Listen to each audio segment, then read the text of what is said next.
12 de abril de 1945. Eisenach, Alemania. Las líneas del frente estadounidenses. Este es el relato de cómo un sargento del ejército de los Estados Unidos, originario de Chicago, decidió ignorar todas las órdenes vigentes y, al hacerlo, mantuvo con vida a 10 muchachos hambrientos con uniformes alemanes. La historia comenzó antes. 14 de marzo de 1945, en los bosques de Turingia, en el centro de Alemania. El invierno estaba perdiendo fuerza, pero el suelo se había convertido en una mezcla inmunda de nieve y barro. El aguanieve gris empapaba las botas de Lucas Weber, de 18 años, mientras permanecía rígido, en posición de firmes.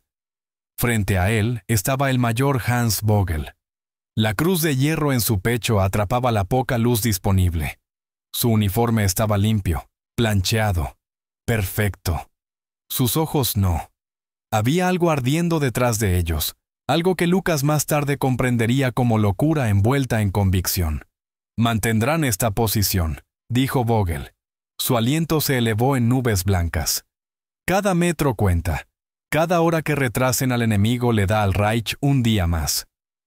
Lucas miró hacia atrás, a los 9 muchachos asignados a su mando.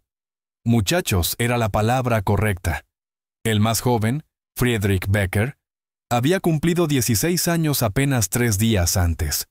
Su regalo de cumpleaños había sido un solo cigarrillo, sacado del bolsillo de un cabo muerto.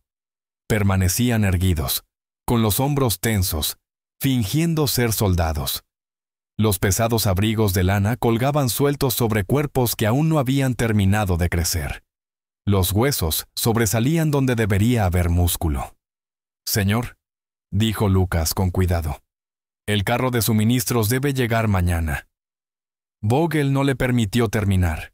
Su mandíbula se tensó. «Tiene sus órdenes, Obergefreiter Weber. Mantenga este sector, nada más». Esa tarde, el mayor se marchó. El carro de suministros se fue con él. La posición que debían defender no era nada. Sin nombre, sin valor. Una pequeña colina, algunos pinos y una vista de bosque vacío. No aparecía en ningún mapa que importara. Debajo de ellos, árboles interminables. Encima, un cielo bajo y gris al que no le importaba nada. Para el 16 de marzo, el pan se había terminado. Lucas rompió las últimas 3 galletas en 10 partes.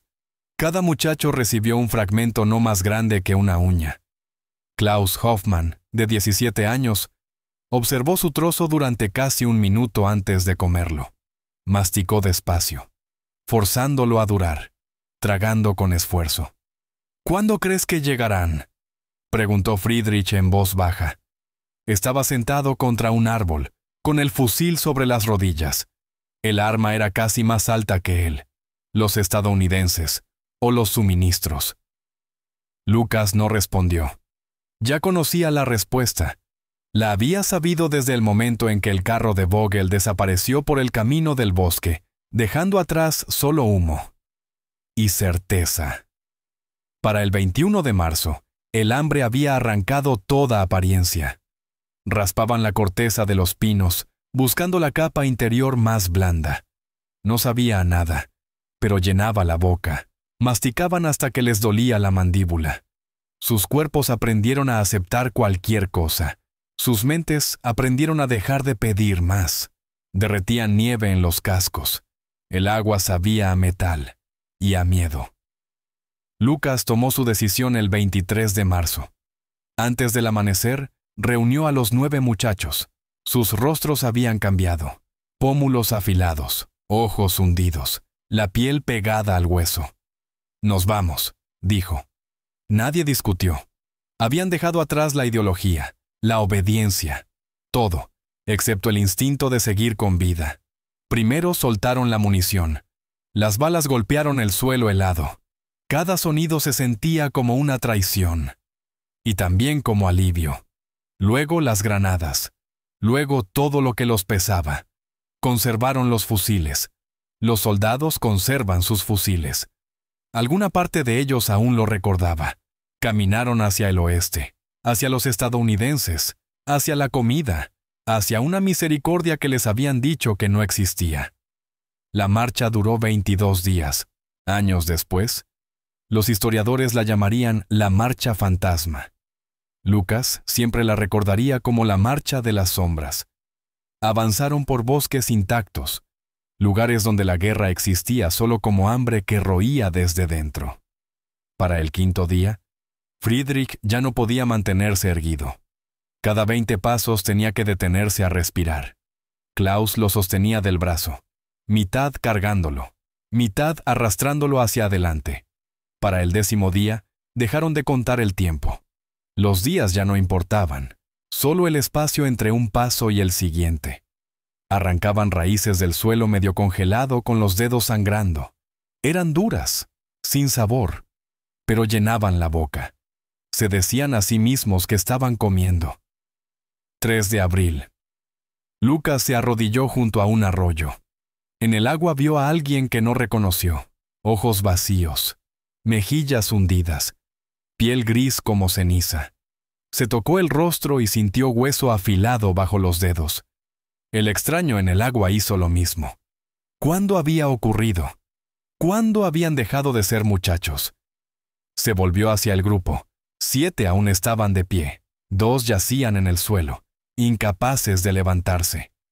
Lucas y Klaus los alzaron. Les pasaron los brazos por los hombros y siguieron caminando. El 8 de abril, llegaron a una granja bombardeada. En el sótano, bajo vigas destrozadas y muebles rotos, encontraron comida. 6 patatas. 6 patatas para 10 muchachos hambrientos. Lucas sacó su cuchillo de combate.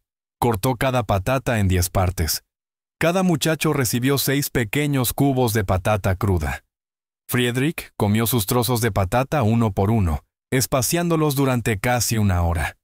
Quería que la sensación de comer durara lo máximo posible. Cuando el último cubo desapareció, no emitió ningún sonido. Las lágrimas simplemente rodaron por sus mejillas hundidas, mientras miraba sus palmas vacías. Dentro de la granja había un espejo. Estaba partido por la mitad, pero aún servía. Se miraron a sí mismos, uno por uno. La mayoría no pudo sostener la mirada por mucho tiempo. El peso promedio del grupo había caído a unos 38 kilos. Los uniformes les colgaban como tela sobre armazones rotos. Aún así, siguieron adelante. El 12 de abril llegó con un amanecer primaveral débil sobre Eisenach. La luz apareció despacio, como si no quisiera estar allí. Lucas Weber encabezó lo que quedaba de su grupo. 9 figuras que parecían más sombras que hombres. Atravesaron el último tramo de árboles. Delante de ellos oyeron motores, camiones, voces hablando en inglés, los sonidos de una guerra que estaba a punto de terminar. ¿Levantamos las manos?, preguntó Klaus. Su voz apenas se oía. Hablar más fuerte requería una energía que ya no tenían. Sí, respondió Lucas. Manos arriba, fusiles abajo, pasos lentos. Salieron del bosque a las 6 de la mañana. El puesto de control pertenecía a la 3ª división blindada, aunque Lucas no lo sabía entonces. Solo sabía que hombres con uniformes desconocidos estaban detrás de una barrera. Esos hombres llevaban armas, comida y autoridad. Tenían el poder de decidir si 10 muchachos alemanes vivirían o morirían. El sargento Billy Kowalski tenía 24 años. Había crecido en el sur de Chicago, hijo de inmigrantes polacos que trabajaban largas horas en los mataderos. Se alistó en 1942, combatió a través de Francia, y se ganó una reputación por encima de todo. Cumplía las órdenes al pie de la letra. Su escuadra confiaba en él porque era firme, predecible, seguro. Cuando hubo movimiento en el borde del bosque, Billy levantó su M1 Garand. El procedimiento era simple: identificar, evaluar, decidir. 10 figuras con uniformes alemanes se acercaban con las manos en alto. El dedo de Billy descansó sobre el gatillo. Su respiración se mantuvo calmada. Sus ojos buscaron armas. Movimientos bruscos. Peligro. Entonces, los alemanes se derrumbaron. No cayeron. No se lanzaron al suelo. Se plegaron sobre sí mismos, como marionetas a las que les hubieran cortado los hilos. 10 cuerpos cayeron en el barro, las manos aún levantadas, sin sacar armas. Billy se quedó inmóvil. Había visto la muerte antes. Hombres destrozados por proyectiles, soldados abatidos en emboscadas, cuerpos abandonados en campos y calles. Pero nunca había visto esto. Eran esqueletos vivos con uniformes enemigos, arrodillados en el barro, con las palmas hacia el cielo. «Santa María», susurró el soldado raso Jimmy Chen a su lado. Jimmy era de San Francisco, era sanitario. Pocas cosas lo alteraban. Ahora su voz temblaba. «¿De verdad? ¿Son personas?» Billy bajó el fusil y dio un paso al frente. Sus botas se hundieron en la tierra blanda de primavera con cada pisada. Los alemanes no se movieron, no hablaron, solo respiraban. Cada respiración era visible en el aire frío. Cada una sonaba como si pudiera ser la última. Billy se detuvo frente al muchacho más cercano, Lucas Weber, aunque Billy aún no conocía su nombre. Los ojos del alemán estaban cerrados. Sus labios se movían. Billy se inclinó. «Hambre», susurró el muchacho. El acento era fuerte, pero la palabra era clara. «Hambre». Billy levantó la mirada. 9 rostros más lo observaban. Ojos hundidos. Piel tensa. Uniformes grises colgando de cuerpos famélicos. El más joven, Friedrich, ni siquiera podía mantener la cabeza erguida. Se le vencía contra el pecho. Klaus estaba a su lado, con una mano apretando su hombro, lo único que lo mantenía en pie. «Revísenlos», dijo Billy. Las palabras salieron más duras de lo que pretendía. No era rabia, era otra cosa, miedo mezclado con furia. El soldado Chen y el cabo Davis avanzaron. Los registraron con cuidado. Buscaron armas ocultas, explosivos, cualquier señal de una trampa. No encontraron nada. Cinturones de munición vacíos, rellenos de acerrín y hierba, cantimploras secas desde hacía semanas, bolsillos llenos de agujas de pino y pelusa. Davis abrió una mochila. Dentro había un documento de identificación alemán, una sola fotografía de una mujer que podría haber sido una madre, y 3 pequeñas piedras. Nada más. «Sargento», dijo Davis en voz baja, levantando la mochila. «No tienen nada, ni siquiera munición». Las manos le temblaban. Billy se agachó frente a Lucas. El muchacho alemán abrió los ojos. Eran azules, azules claros, a pesar de todo. «¿Cuánto tiempo?», preguntó Billy sin esperar respuesta. 22 días, dijo Lucas lentamente. Cada palabra le costaba. Caminando, sin comida, 22 días. Billy se incorporó. Miró hacia la carretera que conducía 15 millas al sur, al centro de procesamiento de prisioneros. Las normas eran claras. Entregar a los prisioneros a la policía militar. Seguir la cadena de mando. Dejar que el sistema se encargara. Luego volvió a mirar a Friedrich. 16 años. Muriendo en el barro. «Chen», dijo Billy. «Trae el jeep». Chen dudó. «Sargento, el protocolo». «Chen». La voz de Billy cortó el momento. Calma, plana, definitiva.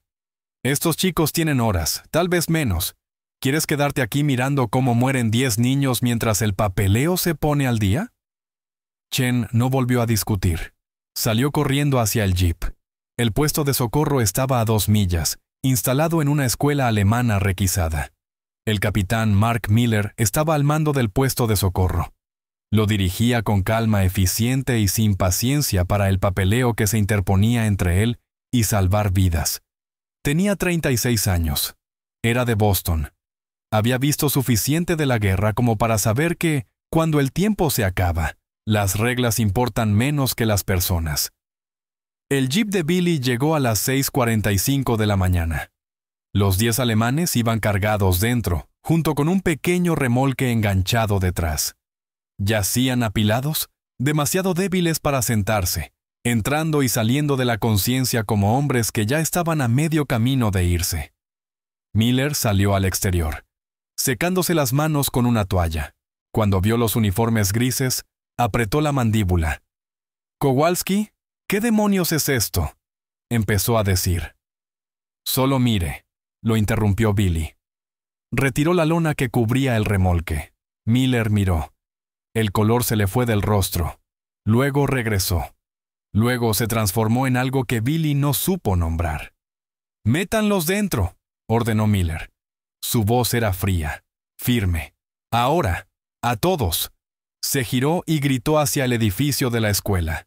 «John Johnson, quiero todos los equipos de suero que tengamos. Traigan caldo de res, traigan glucosa. ¡Muévanse!». El puesto de socorro cambió al instante. Los sanitarios que atendían cortes menores y fiebres se detuvieron. Miraron durante medio segundo y luego se movieron con la concentración afilada de hombres que entendían que la muerte ya estaba contando los segundos. Los alemanes fueron ingresados uno por uno. Friedrich fue el primero. Era el que estaba más cerca de morir. Su pulso apenas se sentía. Su piel tenía el aspecto ceroso de alguien cuyo cuerpo llevaba semanas consumiéndose a sí mismo. Miller se hizo cargo personalmente. Vía intravenosa, goteo de glucosa, lento, todo lento. Demasiado rápido, y el choque lo mataría con la misma seguridad con la que el hambre había intentado hacerlo. «¿Cómo se llama?», preguntó Miller sin levantar la vista. «No lo sé, señor», respondió Billy. «Averígüelo». Billy avanzó por la fila de camillas y se detuvo junto a Lucas Weber. Una vía intravenosa entraba en su brazo. Un líquido transparente volvía lentamente a venas que casi habían colapsado. Lucas observaba la sala con ojos azules y claros, sin saber aún si aquello era real o solo otro instante antes de morir. «Tu amigo», dijo Billy, señalando a Friedrich. «¿Cómo se llama?». «Friedrich», susurró Lucas. «Friedrich Becker, 16 años». «Va a vivir», dijo Billy. Las palabras lo sorprendieron. Las dijo porque las creía. Los ojos de Lucas se llenaron de lágrimas. No intentó secarlas. No tenía fuerzas. Rodaron por sus mejillas y se empaparon en la almohada, que olía a desinfectante, a orden y a algo inconfundiblemente americano. El protocolo para la inanición extrema era estricto, implacable. Nada de comida sólida, nada de grandes cantidades de agua. Cada 2 horas, una taza de caldo de res concentrado. Nada más. Cualquier otra cosa podía desgarrar un estómago debilitado.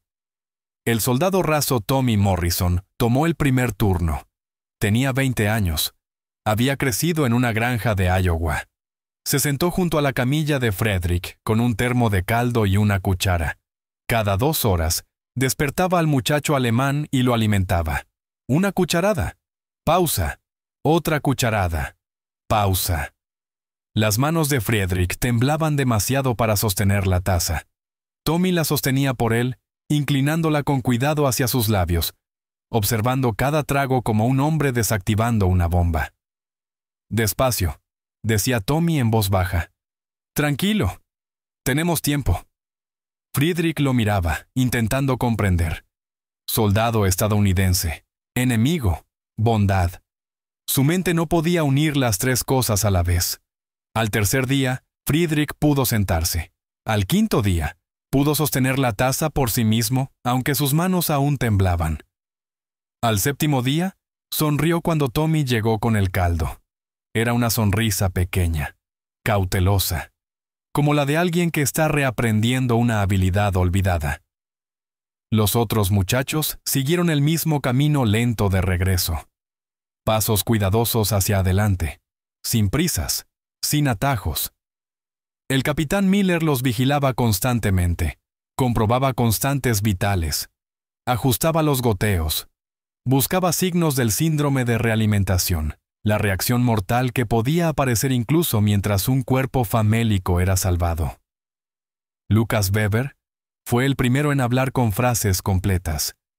En el 6º día, apoyado entre almohadas con el color regresando a su rostro, le hizo una pregunta a Billy. «¿Por qué nos salvaste?». Billy estaba sentado en un rincón, escribiendo un informe que sabía que traería problemas. transporte no autorizado de prisioneros, uso indebido de suministros médicos, violaciones apiladas ordenadamente en la página. Levantó la vista. Porque necesitaban ser salvados, dijo. Pero somos el enemigo, respondió Lucas. Tocó su uniforme. Alguien lo había lavado. Las insignias alemanas seguían allí. Llevamos esto. Billy dejó el bolígrafo. Había pensado en ello desde el momento en que cargó a 10 muchachos moribundos en su jeep. No conozco tu política, dijo Billy. No sé en qué crees. Y ahora mismo no me importa. Vi a 10 personas muriendo, y podía detenerlo. Eso es todo. Lucas permaneció en silencio durante mucho tiempo. En Alemania, dijo al fin. Nos dijeron que los estadounidenses son bárbaros, que matan prisioneros, que son peor que la muerte. Billy soltó una exhalación corta que pudo haber sido una risa. ¿Sí? Dijo. ¿Y qué crees que nos dijeron a nosotros sobre ustedes? Entonces, ¿qué piensas ahora? Preguntó Billy. Lucas no respondió de inmediato.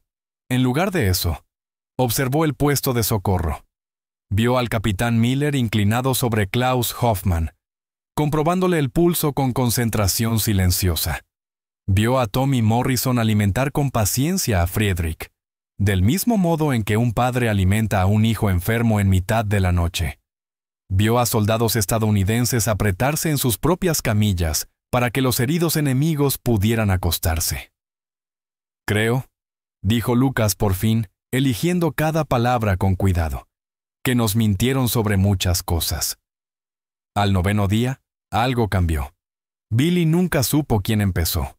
Un soldado raso del 2º pelotón pasó por el puesto de socorro y dejó en silencio una barra de chocolate Hershey sobre la camilla de Friedrich, sin nota, sin explicación, solo el chocolate. Friedrich lo miró durante mucho tiempo. Casi 10 minutos pasaron antes de que extendiera la mano. Chocolate. Chocolate de verdad. Chocolate americano. Envuelto en papel marrón, con letras plateadas. Lo había visto antes, en panfletos de propaganda. Prueba del exceso estadounidense. Prueba de corrupción. Sus manos temblaban al abrir el envoltorio. El olor llegó primero. Dulce, intenso, casi irreal. Partió un solo cuadrado, lo colocó sobre la lengua y cerró los ojos. El sabor lo borró todo. Los discursos, los eslóganes, la certeza que había llevado consigo al bosque 29 días atrás. Todo desapareció en ese instante. Esto, comprendió, era lo que comía el enemigo. Cuando abrió los ojos, Klaus lo observaba desde la camilla contigua. ¿Está bueno?, preguntó Klaus en voz baja. Friedrich no respondió con palabras.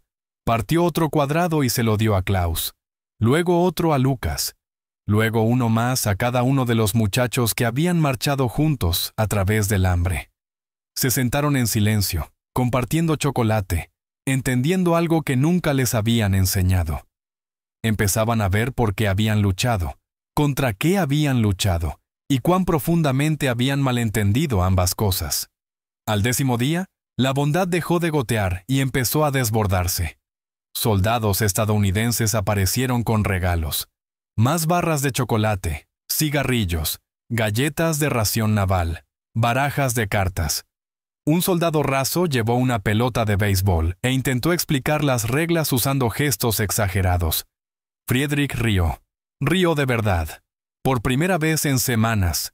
El capitán Miller debería haberlo detenido. Fraternización con prisioneros. Otra norma rota. Pero observó a un cabo estadounidense de 19 años enseñarle a un alemán de 18 cómo lanzar una curva. Y no dijo nada. El 12º día, comenzó una partida de póker alrededor de las 2 de la tarde. Alguien encontró una baraja. Alguien arrastró una caja entre 4 camillas. Lucas, Klaus, Friedrich y un soldado estadounidense llamado Danny Sullivan se sentaron juntos. No compartían un idioma común, excepto el universal de las cartas y el engaño. Jugaban por cigarrillos. Ninguno fumaba. Sullivan ganó las 3 primeras manos. Friedrich ganó la cuarta con un par de 13 y una sonrisa que lo hacía parecer de 16 otra vez. Billy entró durante la quinta mano. Debería haberlo detenido. Debería haber recordado a todos que eran prisioneros. Alemanes. El enemigo. En lugar de eso, arrastró una caja, se sentó y pidió cartas. Al 14º día, Sullivan sacó una fotografía de su billetera. Una chica de casa, cabello oscuro. Una sonrisa tan fuerte que dolía mirarla. «Mi chica», dijo Sullivan señalando. «Sarah, casarnos cuando termine la guerra». Hizo el gesto de ponerse un anillo. Friedrich entendió lo suficiente. Metió la mano en el bolsillo de la camisa, donde le habían devuelto sus pertenencias días antes, y sacó su propia fotografía. Su madre. «Mutter», dijo Friedrich. Sullivan asintió. «Bonita», dijo. Y lo decía en serio. Klaus también mostró una fotografía. Un gran pastor alemán al que había criado desde cachorro. «Fritz», dijo Klaus, riéndose de la ironía. Lucas no tenía ninguna fotografía. Las imágenes de su familia se habían perdido en algún punto de la retirada. Todo lo que le quedaba eran recuerdos, desvaneciéndose despacio, reconstruidos cada día a partir de fragmentos. El 15º día, Billy se sentó con Lucas fuera del puesto de socorro. La primavera había llegado por completo. El aire olía a tierra húmeda y a crecimiento nuevo. «¿Qué harás después de esto?», preguntó Billy. «¿Después?», repitió Lucas. «Después de volver a casa». Lucas asintió lentamente. «Si hay un hogar», dijo, «veré quién sigue allí». Hizo una pausa. Planear un futuro era difícil cuando el pasado había resultado ser una mentira. «¿Nos odiarás?», preguntó Billy. La pregunta sorprendió a ambos. Lucas pensó con cuidado antes de responder. «Creo», dijo por fin, «que recordaré el chocolate y el póker, y al sanitario que alimentó a Friedrich cada 2 horas sin quejarse. Creo que esos recuerdos serán más fuertes que el odio». Billy asintió. No confiaba en su voz para hablar. El 27 de abril, 15 días después de que 10 esqueletos vivientes se desplomaran en el barro, el capitán Miller los declaró aptos para ser trasladados al campo principal de prisioneros. Su peso promedio había subido a 51 kilos. Podían caminar, podían comer comida sólida, podían afrontar lo que viniera después. El puesto de socorro organizó una despedida que rompió todas las reglas. Tommy Morrison estrechó la mano de Friedrich. Danny Sullivan deslizó a Klaus su dirección en Filadelfia. «Visita», dijo Sullivan. «Después». Klaus deslizó el papel doblado en el bolsillo de su camisa como si fuera algo precioso. Billy acompañó a Lucas hasta el camión que los llevaría hacia el sur. Durante un rato, ninguno habló. Las palabras parecían inútiles. Gracias sonaba demasiado pequeño. Adiós sonaba demasiado definitivo. «El chocolate», dijo Lucas por fin. «Nunca olvidaré el chocolate». Billy sonrió. Era una sonrisa pesada. La clase de sonrisa que nace cuando entiendes más de lo que hubieras querido. «Cuida de tus muchachos», dijo Billy. «Ya no son muchachos», respondió Lucas en voz baja. «Después de esto, somos otra cosa». Billy asintió. «Sí, lo sé». El camión arrancó a las 10 en punto. Billy se quedó mirando hasta que desapareció en la curva del camino. Luego se dio la vuelta y regresó a sus tareas. La guerra terminó 12 días después. Billy Kowalski volvió a Chicago. Se casó con una mujer llamada Mary. Consiguió trabajo en una acería. Crió a 3 hijos. Y nunca le contó a nadie sobre los 10 esqueletos alemanes que salvó ignorando órdenes directas. En 1948, 3 años después de la guerra, Billy volvió del trabajo y encontró un paquete en la puerta de su casa. Estaba envuelto en papel marrón, cubierto de sellos alemanes, sin dirección de remitente. Dentro había chocolate alemán y una carta escrita en un inglés cuidadoso. «Estimado sargento Kowalski, estoy vivo gracias a usted. Mi amigo Friedrich está vivo. Klaus está vivo. Los 10 estamos vivos. Recordamos todo. El caldo cada 2 horas, la barra de Hershey que sabía a verdad, las partidas de póker que nos devolvieron la humanidad. Este chocolate es nuestro agradecimiento. Llegará cada año. No olvidamos. Lucas Weber. Los paquetes llegaron cada año. 1949, 1950. Durante los años 50, los 60, los 70. Cada abril, el chocolate alemán aparecía en la puerta de Billy con la misma puntualidad que la primavera. Billy lo compartía primero con sus hijos, luego con sus nietos. Les contaba partes de la historia, solo lo suficiente para que entendieran que los enemigos a menudo son solo personas paradas en lados opuestos de una línea trazada por otros. Lucas Weber murió en 1998, a los 71 años. Fue un arquitecto exitoso, un esposo dedicado, padre de 4, abuelo de 7. Su obituario mencionó su carrera y a su familia. No mencionó las 3 semanas que pasó caminando por el infierno. No mencionó al sargento estadounidense que rompió las reglas para salvarlo. Esa historia vivió solo en los paquetes que con el tiempo dejaron de llegar. En el espacio vacío de la puerta de Billy cada abril. En el recuerdo del chocolate compartido a través de lo que una vez fue un abismo de odio. Billy Kowalski murió en 2003, a los 77 años. 3 generaciones de su familia asistieron a su funeral. Por petición suya, se sirvió chocolate alemán en el velorio. Pocos entendieron por qué. Sus nietos sonrieron como si supieran algo que los demás no. Al final, esta no fue una historia de heroísmo ni de ideología. Fue la historia del momento en que el hambre se volvió más fuerte que la propaganda. De cómo una pieza de chocolate pudo decir la verdad cuando los discursos no pudieron. De cómo la humanidad demostró ser más fuerte que los uniformes y las fronteras. 10 muchachos caminaron por el infierno y encontraron misericordia al otro lado. Un sargento rompió las reglas y salvó 10 vidas. Eso fue todo. Y eso fue todo lo que importó. El chocolate dejó de llegar. Pero la historia no. Pasó en silencio a través de generaciones que nunca conocerían la guerra, pero necesitaban comprender la misericordia, que nunca enfrentarían esa elección, pero debían saber que existía. 10 vidas. Una decisión. 53 años de chocolate como prueba. La historia recuerda batallas, generales, flechas moviéndose sobre mapas. Olvida al sargento de Chicago que vio a 10 muchachos morir y eligió la compasión por encima del protocolo. Olvida al adolescente alemán que aprendió que el enemigo también puede ser amable, pero la memoria permaneció.